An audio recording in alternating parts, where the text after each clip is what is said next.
Digital Literacy as a Citizenship Right, presented by Connor Brooks, Gina Dunnam, Rachel Helm, Allie Tucker, and LaTonya Williams. Okay, so let's start off with some guided questions. In today's society, there are many pros and cons to using technology. Everything in our society is becoming more technology based, and having some sort of access to technology or some device that connects you with technology is vital. Many struggle with the problems that technology can cause and the invasion of privacy associated with technology. So we must ask ourselves, is digital literacy a citizenship right or a requirement? Educators are now being encouraged to interact with students digitally. Some studies show that through these types of interactions, students become more connected to their teachers. Researchers are encouraging these types of interactions to increase positive student-teacher relationships. But by encouraging teacher and students to interact socially on social media platforms, are we crossing the lines of privacy and blurring the lines of leadership roles? So, what is digital citizenship? According to FutureLearn.com, digital citizenship is the ability to safely and responsibly access digital technologies, as well as being an active and respectful member of society, both online and offline.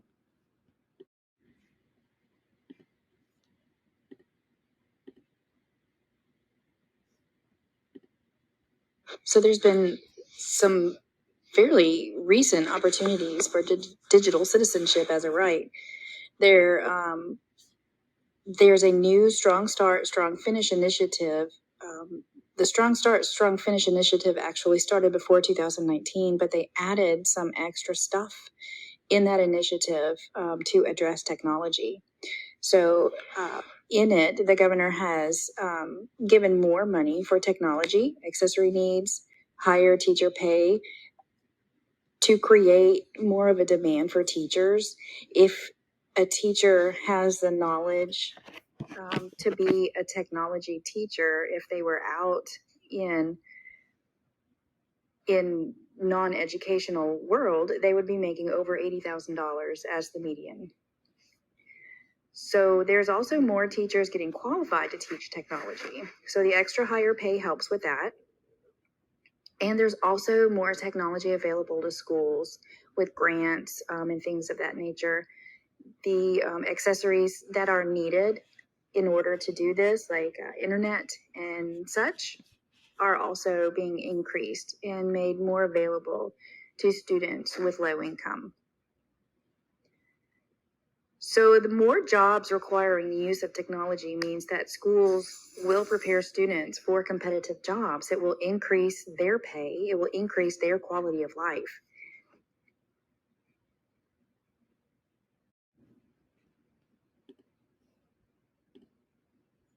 Despite the many opportunities, digital citizenship as a right for learners has a tremendous amount of challenges.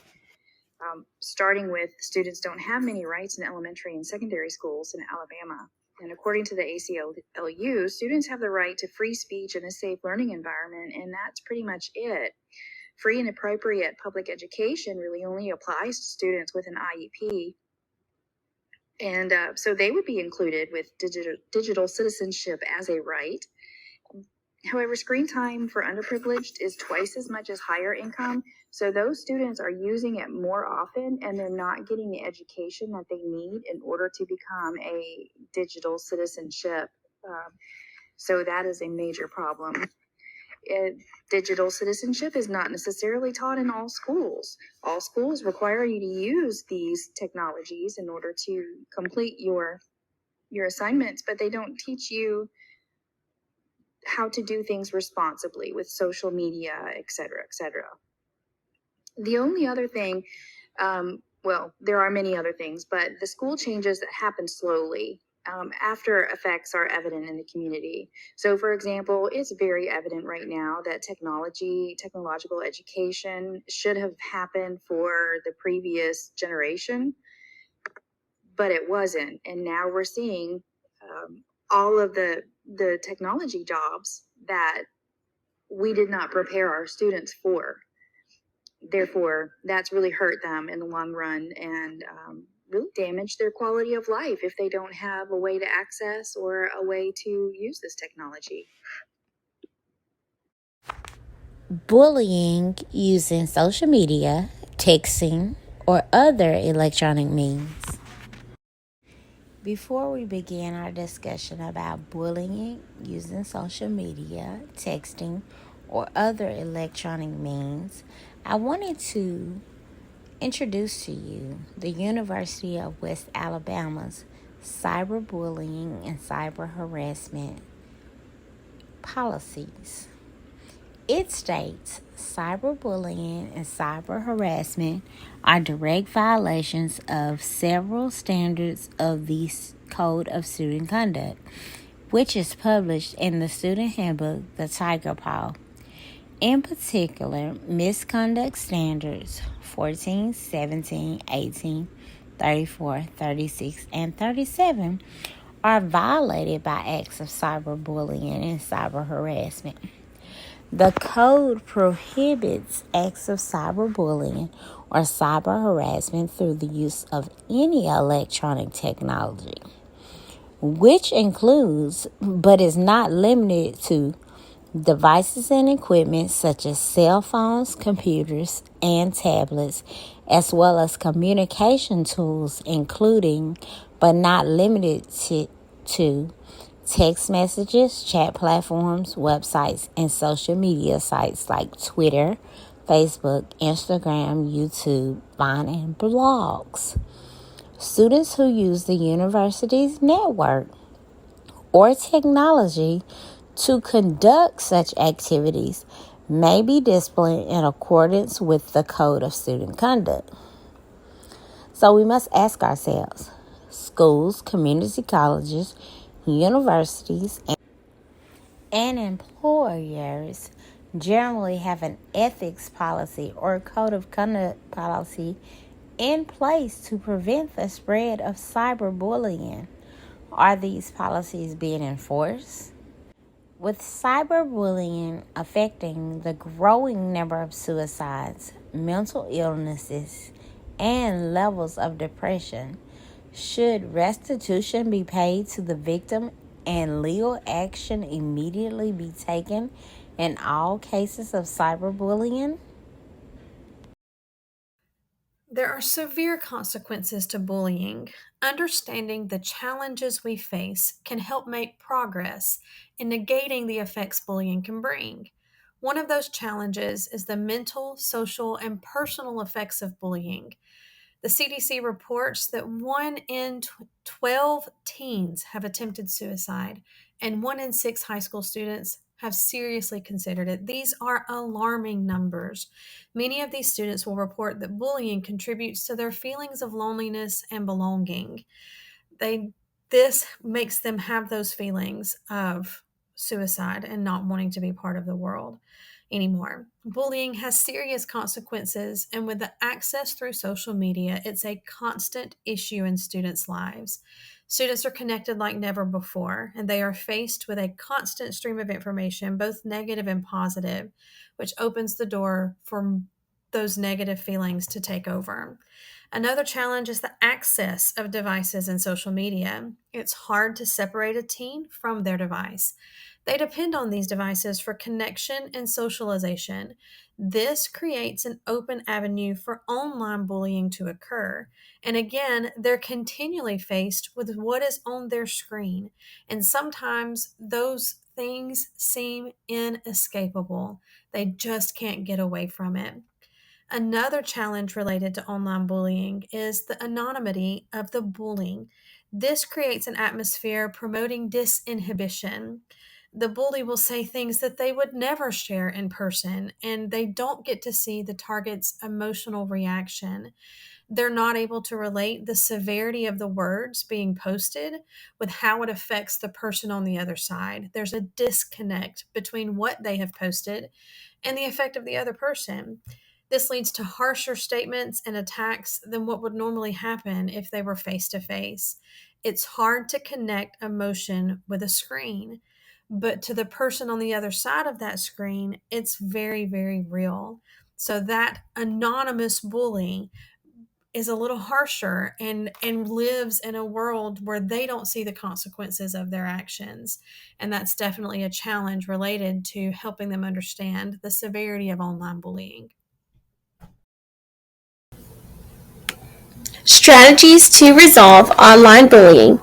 The increase of technology has brought with it problems in newer forms. Bullying on the internet, known as cyberbullying, as educators, there are many strategies we can use to prevent this issue. We can raise awareness by teaching students about the effects of cyberbullying. We can establish firm policies by creating clear boundaries within the classroom and give examples of how situations should be handled. Our interventions should focus on restoration rather than punishment. This means addressing the situation in a healthy and encouraging way to prevent situations like this in the future. All in all, as teachers, it is important to remember that it is our duty to protect our students. Though online bullying has presented many challenges over the last decade, there are opportunities for student growth. Many students take an active role in fighting against cyberbullying and promoting kindness. One of those opportunities is for students to use the same tools to spread kindness instead of hate. An example would be Connor Suave, the valedictorian of his class of 2015 from East Valley High School in Washington, who throughout the school year made 657 anonymous Instagram posts highlighting positive aspects of his classmates just to make everyone feel appreciated and recognized. The teen told a news outlet that I wanted to focus on the better aspects of people, to shed a positive light on each individual, make them feel appreciated, and to know that someone cares. He did this completely anonymously for a year before, at the very end of the year, revealing that he was behind the account. Students reported just having a better sense of belonging and better relationships with their peers just through the kindness of this one student. Another opportunity that students have related to online bullying is to engage in activism. Many individuals or groups are fighting back with organized efforts to confront bias and confront hate. We see commercials and programs with anti-hate messages. Students can join in this movement to spread kindness and participate in counter speech to combat bullying and activism to spread awareness. They can be the ones that are saying the opposite of what the bullies try to say to hopefully build just an attitude of kindness around them. These are examples of the anonymous posts made by Connor Suave. He highlighted personal and individual traits about each student. To Jory Williams, he said, Mr. Williams has always been one of the smartest of the bunch and has never ceased to amaze teachers and his peers of anything less. To Blanca, there isn't a day that goes by when you aren't having a good laugh or sharing a simple smile with someone dear to you. He tells Maria that she has such a contagious and heartwarming smile. He points out a specific pageant that James was in that was obviously a highlight of the year. These messages have a personal meaning to spread kindness. That's what we need to combat bullying. On the next slide, the consequences of online bullying are shown. It is something that feels inescapable to those suffering from the effects, and it's something that we have to work to fight.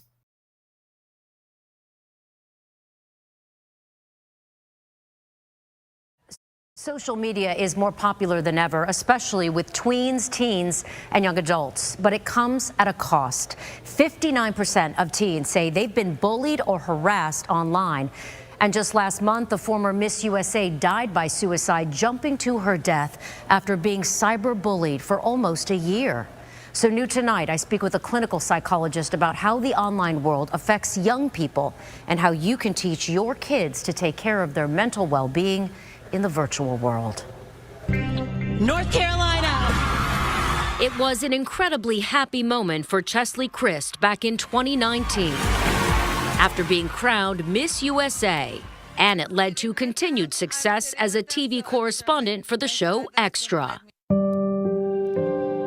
But there was a dark side she struggled with behind closed doors, even hinting about it on social media. Hey y'all, I do a lot to make sure that I maintain my mental health. And the most important thing that I did is talk to a counselor. The former pageant queen also wrote an article in Allure magazine revealing she was a victim of cyberbullying, saying, quote, "I can't tell you how many times I have deleted comments on my social media pages that had vomit emojis and insults, telling me I wasn't pretty enough to be Miss USA, or that my muscular build was actually a man's body." Tragically, it all got to be too much, and last month, she jumped to her death from her high-rise apartment building in New York City. They spend more time online than they spend with their parents. They spend more time online than they spend outside. It's their main world now. Clinical psychologist Dr. Tracy Bennett warns young people who experience cyberbullying are twice as likely to attempt suicide. And with suicide now the second leading cause of death for those 10 to 34 years old, she warns parents need to know the signs your child's mental well-being could be in trouble. Are they showing irritability or depression or anxiety, especially when they go through withdrawal? They've been on it for a long time, especially intense activities like video gaming. According to the Pew Research Center, 59% of teens have been bullied or harassed online, but most won't talk about it. So parents need to look for warning signs. Are they seeming secretive or protective or jumpy? Like, do they change their browser when you walk in?